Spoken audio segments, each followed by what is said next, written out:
Boa noite a todos. Estamos em mais uma live da série Lives Diálogo Ambiental Constitucional Internacional. E o Matheus é um dos nossos autores. É um evento internacional que acontece no Brasil e no exterior. E hoje ele vai falar de um tema que, segundo o professor Humberto Cunha, que é o orientador dele, não é para qualquer um, né? Então, o Matheus vai falar sobre o dumping social no contexto internacional, né? A forma de combate, não é isso, Matheus? Isso, exatamente, professora. Então, explica aí pra gente o que é que significa isso, que tema é esse que você se debruçou em pesquisar. Certo. Professora Blaine, inicialmente eu queria agradecer a você pela oportunidade, pelo convite. Um prazer muito grande poder falar sobre esse tema, inclusive, que faz parte de um capítulo, né, que está sendo publicado agora, que foi publicado agora, recentemente no último volume do Diálogo. E é um prazer muito grande poder compartilhar um pouco sobre o dumping social e as formas de combate a essa prática no âmbito internacional. Então, a gente pode começar conceituando o dumping, dizendo o que é dumping. Dumping, na verdade, é uma terminologia que advém da economia, do setor econômico, né? E o dumping ele é uma prática de concorrência desleal.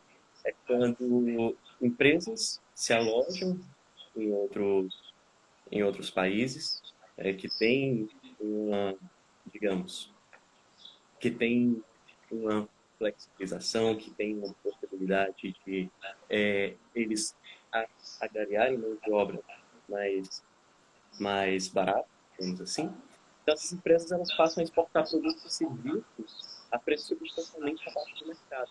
E dessa forma, eles exportam esses produtos e serviços a um valor abaixo do mercado e passam a competir com os países, né, onde eles estão alojados. Então, a prática do dumping é exatamente essa concorrência desleal, onde uma determinada empresa passa a vender um produto ou um serviço de uma forma mais barata, por meio de uma prática desleal, ou seja, buscando reduzir os seus preços, buscando meios ilegítimos para reduzir os custos dos produtos e dos serviços. E dessa forma, eles ofertam esses produtos e esses serviços e assim eles quebram outras empresas e acabam dominando o mercado. Eles acabam dominando esse mercado no país onde eles se instalaram, que também em países exteriores, onde eles importam esses produtos. Então, esse é o dumping. Agora, quando a gente fala de dumping social, o dumping social é exatamente quando essa prática se dá por meio a violações trabalhistas, violações da legislação trabalhista. Quando essas empresas se alojam em determinado país, violam a legislação trabalhista de determinado país, no sentido de agrariar um proveito econômico em cima disso. Então, eles praticam a concorrência desleal em cima da violação das legislações trabalhistas. Então, muitas vezes, a prática do dumping social está atrelada a questões como, por exemplo, condições de trabalho análogas à escravidão. É possível se falar sobre isso. Matheus, você pode falar só um pouquinho mais alto, porque vai ficar depois gravada a live? Tá bom. Pronto, Falo melhorou. sim. Você gostaria que eu repetisse alguma questão inicialmente, ou essa parte ficou Não, tranquila, não. professor? Foi só porque depois o vídeo pode ficar baixo. Certo. Então, essa prática do dumping social é exatamente uma prática de violação à legislação trabalhista para reduzir os custos de um determinado produto, um determinado serviço, e assim provocar uma quebra em outras empresas que concorrem naquele nicho de mercado. Então, novamente, reforço que é uma prática de concorrência desleal. A violação dessas leis trabalhistas, ela visa o lucro. E o lucro, ele não deve ser percebido apenas como um retorno financeiro bruto, nesse caso, mas como toda possibilidade de aplicação financeira obtida a partir da violação dessa legislação trabalhista. Então, ela pode, inclusive, violar a legislação para conseguir uma margem de lucro maior e, a partir disso, investir em outras tecnologias, a partir disso, investir em uma publicidade diferenciada e se destacar dos concorrentes por meio desse valor obtido de forma do lucro. Então, a prática do dumping ela está levada a agrariar um lucro, mas não um lucro totalmente, digamos, financeiro, mas todo aquilo que advém como lucro pode ser também investido dentro da empresa. Eu acho que é o microfone, Matheus, que O afasta. microfone? Alô? Melhorou? Melhorou. Pronto. Obrigado. Peço desculpa a todos. E uma questão interessante, professora, é que quando nos debruçamos a respeito da questão do dumping social, entramos num debate acerca da vida e da liberdade também do sujeito. Porque os indivíduos que trabalham nessas empresas, quando eles têm direitos trabalhistas violados, quando eles têm direitos fundamentais violados, quando eles passam a receber menos por causa disso, eles também acabam se inclinando a buscarem produtos, e produtos também passam a ser comercializados de forma mais acessível, digamos assim. E a empresa que normalmente vai fornecer esse produto de forma mais acessível é justamente a empresa que está fazendo essa violação de prática. Essa violação aos direitos trabalhistas, que está praticando dano social. Então, nesse caso, parte do mercado consumidor, ele também passa a alimentar aquela prática do dano social. Passa a alimentar a venda desses produtos que são vendidos mais baratos a partir de práticas ilegítimas, como a questão da violação do trabalhista. Então, é uma relação simbiótica, muitas vezes. Então, o sujeito que falta os seus direitos violados se torna parte do mercado de consumo e passa a ser mais do que uma engrenagem, né? Passa também a movimentar esse tipo de mercado. Então, é a partir disso que se deve pensar e se deve analisar medidas de combate ao dumping social. São 3 medidas principais. A gente tem a cláusula social, o pacto global, e a gente tem também o selo social. Vamos nos debruçar sobre esses 3. Você não prefere falar igual a mim, não, sem o fone? Assim? Porque eu acho que o microfone do telefone é melhor. Vamos testar? Assim tá melhor, professor? Tá ótimo. Tá ótimo? Então pronto. Então vamos recapitular. Essa prática, além de violar a livre concorrência, que é um direito constitucional, eu queria até te fazer uma pergunta. Você acha que a livre concorrência está para as empresas, assim como a igualdade está para os seres humanos? Pergunta delicada de ser respondida. Eu acredito que quando a gente analisa a empresa como uma pessoa, e de fato é uma pessoa jurídica, a gente pode sim traçar esse paralelo, fazer essa comparação. Da mesma forma que um indivíduo deve respeitar a liberdade do outro indivíduo, a empresa também deve respeitar a liberdade de outra empresa e assim praticar uma concorrência aberta e leal, né? Evitando exatamente essas práticas de concorrência desleal.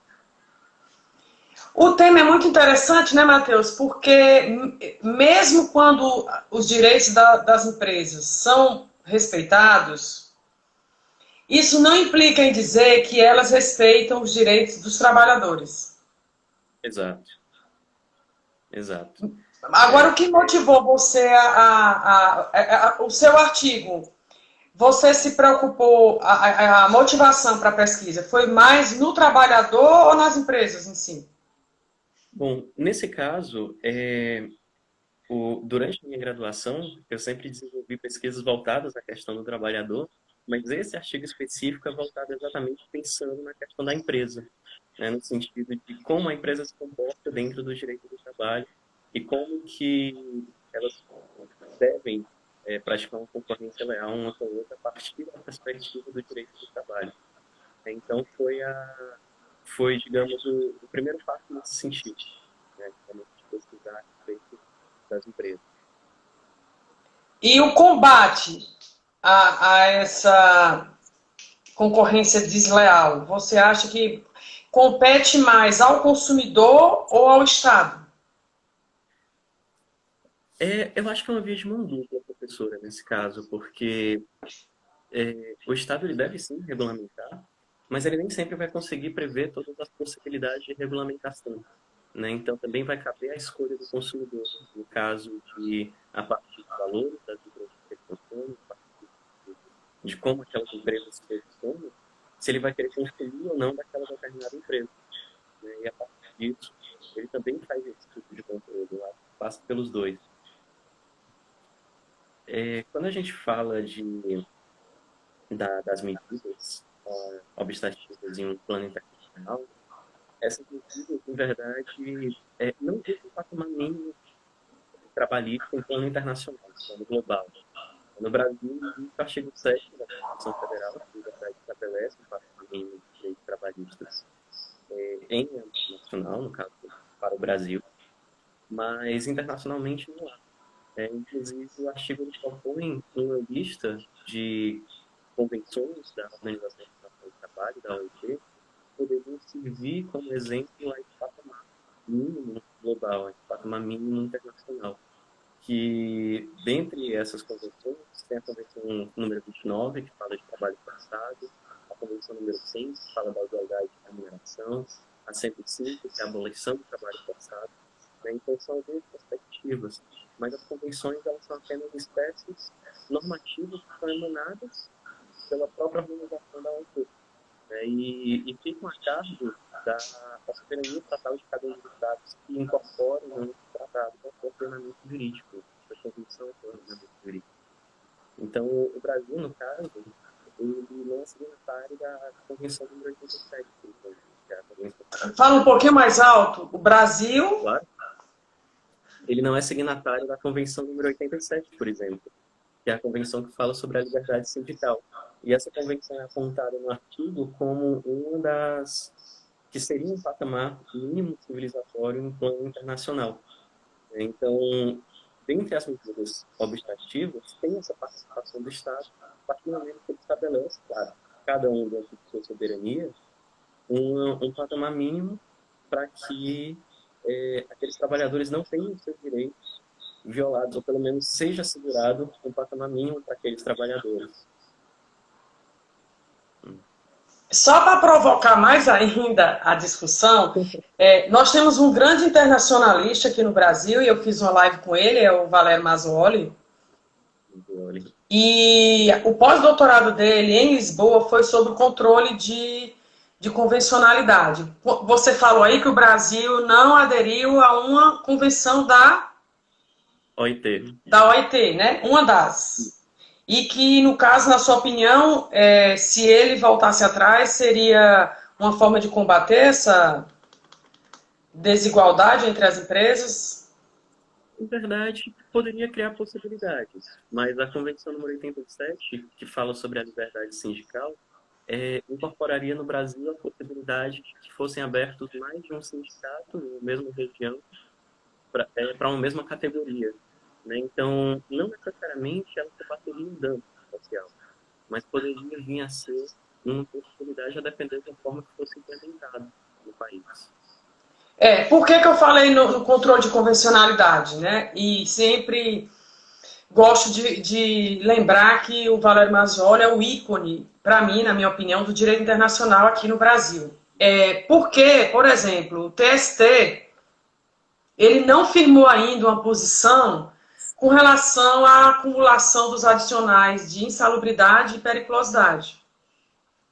E segundo Mazzoli, pelo critério do controle de convencionalidade, quando a norma interna beneficia mais o empregado, que seja adotada ela. Mas quando a norma internacional protege mais o empregado, que ele chama de indubio pro homine, que siga a norma internacional. Então, ele chama até de colcha de retalho as decisões do TST que não se comunicam, são sobre a mesma matéria, mas com posicionamentos totalmente diferentes. Então, tem ministro que entende que tem que prevalecer a CLT, e a CLT determina que ou a insalubridade ou a periculosidade, mesmo que o empregado sofra os dois problemas no ambiente de trabalho, e tem ministro que entende que tem que recepcionar a melhor norma, que é a norma internacional, que é a da OIT, que diz que não, os adicionais são cumuláveis se a função exercida pelo empregado faz com que ele se sujeite à insalubridade e também à periculosidade. Então, o direito do trabalho, inclusive, é uma das justiças consideradas mais célere, mas ela ainda capenga, podemos dizer assim, em termos de segurança jurídica para o trabalhador, de alguma forma. Você quer se posicionar sobre isso? Bom, o direito do trabalho, professora, ele de fato ele vai operar a partir do princípio de proteção ao trabalhador. Esse princípio, apesar das reformas, ele ainda vigora nessa lei, pelo em todo o sistema jurídico trabalhista, digamos assim, e de fato, né, quando existe essa conflito de normas, onde uma determinada norma pode vir a prevalecer, pode vir a ser, pelo menos a sistemática do direito do trabalho é sendo aplicada. Em relação às normas internacionais, realmente, confesso, eu tenho para mim minhas dúvidas, principalmente por causa desse desencontro entre algumas decisões do TST, algumas decisões dos tribunais regionais do trabalho, no sentido de que uma norma fora do ordenamento jurídico, uma norma, digamos, que não está dentro da soberania estatal, vinha a ser aplicada, vinha a ser introduzida em uma determinada decisão. Eu confesso que realmente não tenho posicionamento ainda sobre isso, mas eu acredito que quando a gente fala do sistema jurídico nacional, né, havendo realmente uma norma, havendo realmente uma norma, né, uma norma mais benéfica, no caso, deveria sim ser aplicada. Houve aqui uma pergunta a respeito de se a CLT deveria ou não prevalecer. É da doutora Adeline Montenegro, minha ex-aluna e querida amiga. Bacana. Bom, eu acredito que a CLT ela deveria prevalecer nesse caso por ser uma norma estatal, não por ser a norma mais benéfica. Se for pelo critério da norma mais benéfica, deveria prevalecer realmente a acumulação das duas. Mas aí passa-se realmente por essa análise de caráter constitucional, essa análise de caráter internacional sobre a aplicação da norma interna. Inclusive tem decisões na mesma semana no TST, onde um ministro decide pela cumulatividade dos adicionais e outro ministro decide conforme a CLT. Eu só coloquei essa questão para a gente voltar ao seu tema, para que a gente possa entender assim, de que forma você acha que é mais eficiente o combate ao dumping. Certo. A gente pode listar, em verdade, 3 possibilidades. A primeira seria o pacto social, né? Pacto global, perdão. Esse pacto global seria um acordo entre as próprias empresas envolvidas em um determinado setor, que fizessem parte de um determinado setor. Então, essas empresas, elas fariam realmente um acordo entre elas, onde elas estabeleceriam ali uma cooperação de um regimento interno, onde nenhum e nem a outra violaria, digamos, legislação trabalhista ou praticaria qualquer outra atividade legítima que fosse gerar uma concorrência desleal para manter esse mercado. Né? Então, seria uma possibilidade esse pacto global. A outra possibilidade seria a cláusula social. A cláusula social seria um tratado, e esse tratado realmente envolveria, mas seriam 2 ou mais países, sendo ele bilateral ou multilateral, onde os países acordariam a respeito de estabelecer um mínimo, um patamar mínimo trabalhista para evitar a prática do dumping social, ou até mesmo ser mais assertivo no sentido de colocar expressamente a vedação da prática do dumping social e aplicar penalidades a ela quando ocorrida, né? Então seria também uma outra possibilidade. E a terceira possibilidade seria o selo social. Essa, inclusive, tem até um exemplo, que é o selo da ABRINC, né? A ABRINC é uma fundação que ela trabalha contra o trabalho, perdão, que ela opera, né, contra o trabalho infantil. Então, no caso, o selo social é voltado à imagem da empresa, como se ele fosse um selo que indicasse a responsabilidade social de uma determinada empresa. E a partir do momento que uma empresa ela age socialmente, ela trabalha socialmente, com responsabilidade social, ou seja, respeitando a concorrência leal, no caso da Abrinq, combatendo a mão de obra infantil, ela estaria apta a receber aquele selo. E aquele selo funciona para que ela se posicione no mercado. Aquele selo é um diferencial para ela dentro do mercado. Então, seriam essas três possibilidades. A cláusula social, o pacto global e o selo social. São as três medidas de combate anti-dumping. E Matheus, você acha que o Brasil não aderiu à norma, à convenção da OIT por alguma razão específica?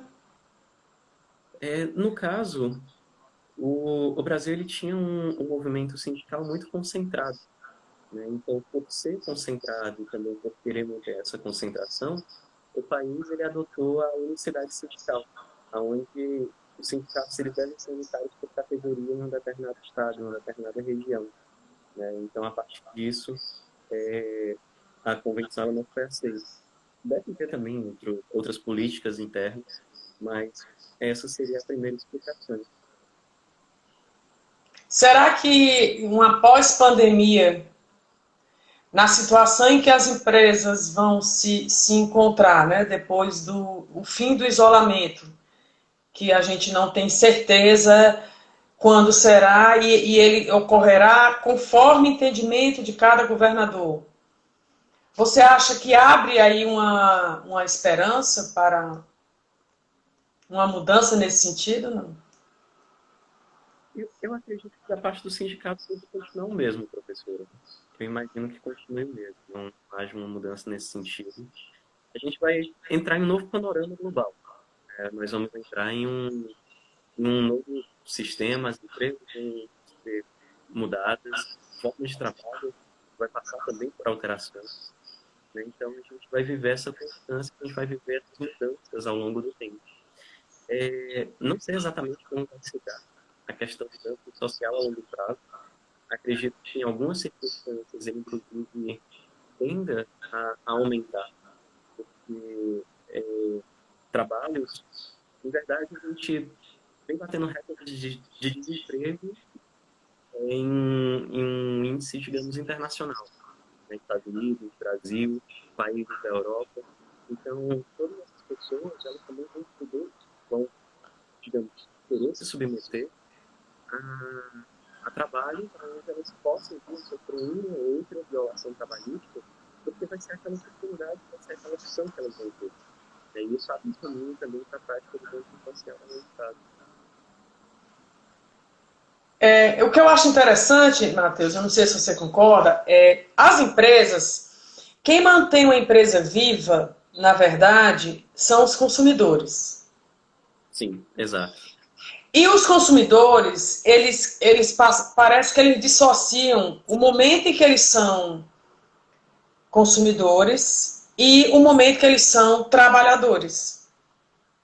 Uhum. É uma observação que eu faço, porque se empresas que mantêm uma conduta de violação de direitos sociais trabalhistas e ela permanece viva no mercado, eu quero crer que eu tenho razão quando eu afirmo que quando nós estamos na condição de consumidor, a gente tem um pensamento. E quando nós estamos na condição de trabalhador, a gente tem um outro pensamento. Só que isso não dá certo. Porque aí a gente traz, que eu já falei aqui em outra live, a gente tem que ter solidariedade com os nossos direitos. É muito importante ser consumidor. Mas é muito mais importante ser trabalhador. Uhum. A gente está vendo aí o impacto do isolamento, pessoas desempregadas, pessoas que tiveram que recorrer ao auxílio do governo federal. E por conta disso, você não consegue cessar a contaminação do vírus, porque as pessoas precisam ir recadastrar o CPF, precisam ir em agências bancárias. Isso tudo é em nome de uma coisa chamada trabalho. Sim. Trabalho que eu perdi e que eu preciso que o governo federal me socorra, né? Então, essa condição de trabalhador, essas pessoas, quando elas estão como consumidoras, me parece que elas mantêm uma outra conduta, porque essas empresas se mantêm no mercado. E nós temos esse poder de não adquirir produtos de determinadas empresas. Você falou aí até na condição análoga, né, de trabalho escravo, e está saindo no um volume do Diálogo, é o 16, que você também tem um artigo, ou é o 15, porque são tantos, um artigo feito a 6 mãos, eu, a Bruna e a Nicaele, que é sobre trabalho análogo de escravo. Então, nossa Constituição, ela já completou 30 anos, ela acabou de sair da juventude, digamos assim, e me parece que tem um longo caminho aí pela frente para combater várias irregularidades no direito do trabalho, né? Uhum. Exatamente, professora. E um ponto interessante, você falou acerca do trabalho análogo à escravidão. Muitas vezes a questão do trabalho análogo à escravidão também está conectada à ideia do dom. E às vezes é perceptível no meio ambiente do trabalho, como parte da condição do meio ambiente. E empresas que muitas vezes praticam dumping social, elas são, em alguns casos, elas mantêm trabalhadores, inclusive, dormindo nas fábricas, mantêm trabalhadores em lugares muito apertados, mantêm trabalhadores em condições onde eles saem ao banheiro também é uma situação extremamente delicada, consomem muito os trabalhadores. Então, a gente vê aí essa relação simbiótica que existe entre o trabalho análogo à escravidão, no sentido de trabalho forçado, com a perspectiva também de meio ambiente do trabalho. E, como você falou, a nossa Constituição ela ainda é muito nova, ela é jovem, né? Ela não tem digamos, total capacidade, por isso ela é aberta, né? Mas de prever todas as futuras violações que podem existir, prever todas as possibilidades do mundo do mercado que podem vir a existir. Então, cabe essa mediação não apenas ao direito, não apenas ao Estado, mas como você também comentou, professora, a todos nós, né, enquanto consumidores, pensando na perspectiva dos trabalhadores. Ou seja, enquanto consumidores, pensando que aquela determinada empresa pode estar violando um direito, uma determinada pessoa a qual não tem nenhuma conexão no momento, mas que, se eu continuar apoiando essa prática em algum momento também pode vir me atingir enquanto trabalhador. Né? Então, a gente não sabe exatamente o potencial dessas relações. Não consegue investigar a nível global, até porque as relações de trabalho elas são globalizadas. Então, dentro de um nicho onde existe conexão de todas as relações que são desenvolvidas entre as empresas, e isso é uma nova modalidade de trabalho, que você vai para o futuro. Aí eu vou reiterar o que eu falei. Olha, essas pessoas que estão sujeitas à condição análoga à escravidão, a atividade que elas estão exercendo, o produto que está sendo fabricado ao preço dessa escravidão, é porque tem consumidores para esses produtos. Exato. Então, me parece que os direitos sociais, eles só são sociais do ponto de vista que é para o Estado cumprir. Mas eles não têm o caráter social para as pessoas. Então, as pessoas dão a condição individualizada para o seu direito do trabalho. Então, não, o que me importa é o meu direito do trabalho, o meu. O dos outros, não. Eu fiz uma live também que eu comentei, eu costumo dizer que o direito do trabalho ele briga com o direito ambiental, tirando o meio ambiente do trabalho, o direito trabalhista mesmo. Porque ele tem uma força muito grande, uma força motriz, porque as pessoas precisam de trabalho. E aí briga com o meio ambiente no sentido de que se tiver de tomar uma decisão judicial numa ação criminal contra determinada empresa que praticou crime ambiental, não tem um caso no Brasil que tenha sido aplicado a liquidação forçada da empresa por crime ambiental. Aí eu cito até o exemplo de uma grande loja de departamentos que teve aqui no Brasil, a Mesbla, da qual eu fui vendedora. Ninguém morreu, ninguém se suicidou porque a Mesbla fechou. Isso, eu dou esse exemplo para dizer o seguinte, que dependendo do grau de crime ambiental que a empresa tenha praticado, eu defendo a liquidação forçada dela. Mas aí quando eu digo que o direito do trabalho briga com o direito ambiental, é porque o fato de não haver nenhuma decisão no Brasil é porque a ponderação é em favor do direito do trabalho. Se houvesse uma consulta popular em todo o estado de Minas Gerais, olha, o que é que você acha da empresa Samarco fechar? As pessoas iam votar no papelzinho dizendo para não fechar. Em nome do direito do trabalho. Então, é um direito que tem uma força motriz muito grande, apesar de vários problemas que envolve a efetividade dele e as várias irregularidades de violações, tipo trabalho análogo, né, ao de escravo.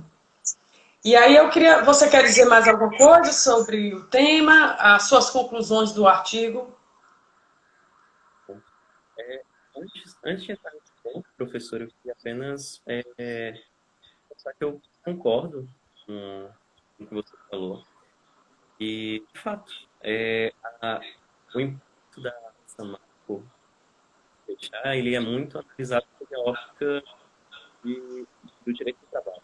O impacto econômico que ele vai causar, o impacto social que ele vai causar, mas o impacto ambiental, em que medida ele pode ser analisado, em que medida ele pode vir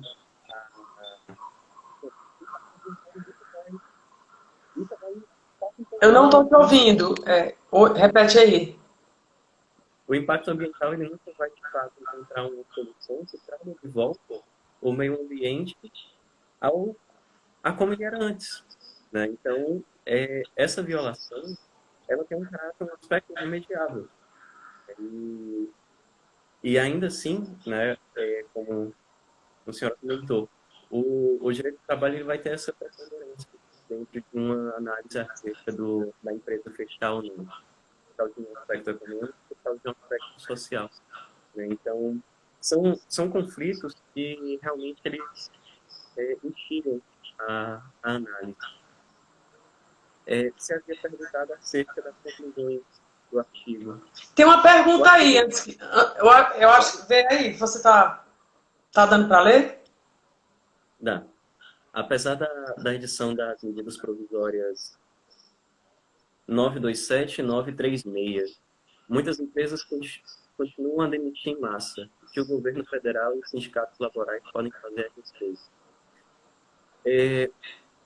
Da parte do governo federal, seria, no caso, políticas públicas, né? Pelo menos o que eu vejo. Seriam realizar, de fato, políticas públicas no sentido de oferecer incentivos para que esses trabalhos não fossem perdidos. Então, oferecer pensar em algumas outras medidas, outras alternativas, né? Mas eu penso, de fato, em políticas públicas e analisar como que as políticas que estão sendo empregadas, qual a taxa de sucesso que elas estão tendo, por que elas não estão tendo sucesso, e a partir dessa resposta pensar em novas. E com relação ao sindicato tentaria exatamente também fazer essa análise e cobrar, né, no caso, negociar com os sindicatos patronais, ou então cobrar do próprio governo federal, ou até mesmo a nível estadual, um posicionamento acerca de políticas públicas para a manutenção dessas relações estreitas. Eu acho que seria seguindo esse fluxo, seria seguindo essa ideia. Tem outra pergunta aqui? Foi a última.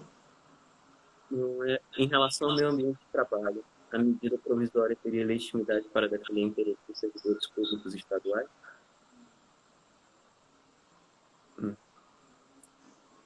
Olha, eu acredito que sim. Eu acredito que haveria a possibilidade da defesa dos interesses dos servidores públicos estaduais.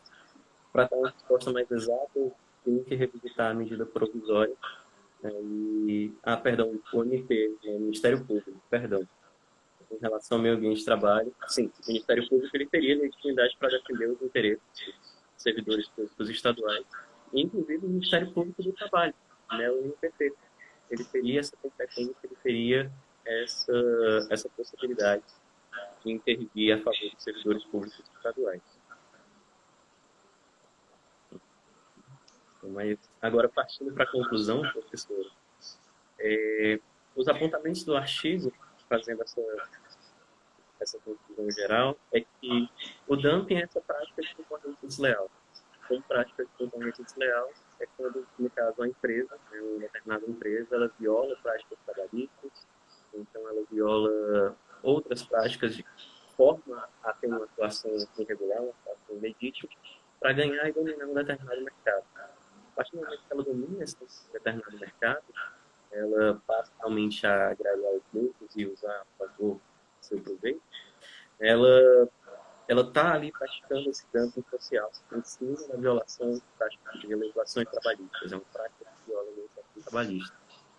Então, o dumping, a conclusão do artigo é que pode ser combatido a partir de uma organização estatal, um movimento de edição de leis, ou então ele tem esse movimento repressivo também por parte dos poderes judiciais, inclusive há decisões do TRT no sentido de apontar o dumping social como um dano moral coletivo, né? Mas o artigo ele reforça essas três medidas de combate ao dumping social, que é a cláusula social, quando existe um tratado internacional entre países que acordam que vão combater o dumping ativamente, o pacto global, quando são empresas que determinam regimentos internos, que determinam diretrizes para combater essa prática que elas, assim, manter uma concorrência leal. E também o selo social.